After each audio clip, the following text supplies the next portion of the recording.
ओम नमो भगवते वासुदेवाय। ओम नमो भगवते वासुदेवाय। श्रीमद् भगवत गीता के द्वितीय अध्याय का 49वां श्लोक है। दूरेण है वरम कर्म बुद्धियोगात धनंजय बुद्धो शरणमनुच्छ कृपणः फल हेतवः। अर्थात भगवान कृष्ण कहते हैं, हे अर्जुन, दिव्य ज्ञान और अंतर्दृष्टि की शरण ग्रहण करो, फलों की आसक्ति युक्त कर्मों से दूर रहो, जो निश्चित रूप से दिव्य ज्ञान में स्थित बुद्धि के साथ निष्पादित किए गए कर्मों से निकृष्ट हैं। जो अपने कर्म फलों का भोग करना चाहते हैं वो कृपण हैं। ये तो हो गया इसका अर्थ। अब इसकी व्याख्या सुनिए मित्रों। व्याख्या कहती है, किसी कार्य को करने के दो प्रकार के दृष्टिकोण होते हैं। हमारे द्वारा संपन्न की जाने वाली बाह्य गतिविधियाँ, पहला दृष्टिकोण यह हो गया। दूसरा हो गया उनके प्रति हमारी आंतरिक मनोवृत्ति। अब इसे हम एक उदाहरण के द्वारा समझ सकते हैं। उदाहरण क्या है? जैसे मान लो भगवान का एक मंदिर बनाया जा रहा है। उस मंदिर में बहुत सारे श्रमिक लगे हुए हैं।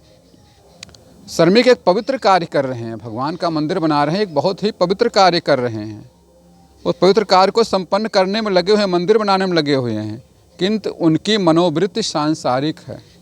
श्रमिकों की मनोवृत्ति सांसारिक होती, मोह माया में लगे हुए होते हैं और उनकी रुचि उनके मंदिर बनाने में कम और उनके पारिश्रमिक में ज़्यादा रहती है।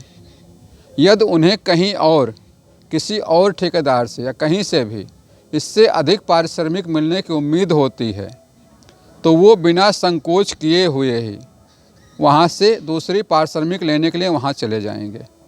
किंतु वहीं पर यदि कुछ साधु रहते हैं या साधु प्रवृत्ति के सज्जन लोग रहते हैं, वो देखेंगे कि भगवान का मंदिर बन रहा है तो भगवान की सेवा कार्य के लिए वो कार सेवा में चले जाते हैं। निःशुल्क तौर पर स्वैच्छिक तरीके से कार सेवा में चले जाते हैं, मंदिर बनवाते हैं और उस मंदिर को बनाने में लग जाते हैं। वे इससे भगवान की सेवा ही समझकर करते हैं, पारिश्रमिक समझकर नहीं करते हैं। अब देखिए, श्रमिकों और साधुओं द्वारा, सज्जनों द्वारा किया जाने वाला कार्य एक ही है। दोनों ही मंदिर बनाने में लगे हुए हैं, लेकिन दोनों के दृष्टिकोण अलग अलग हैं।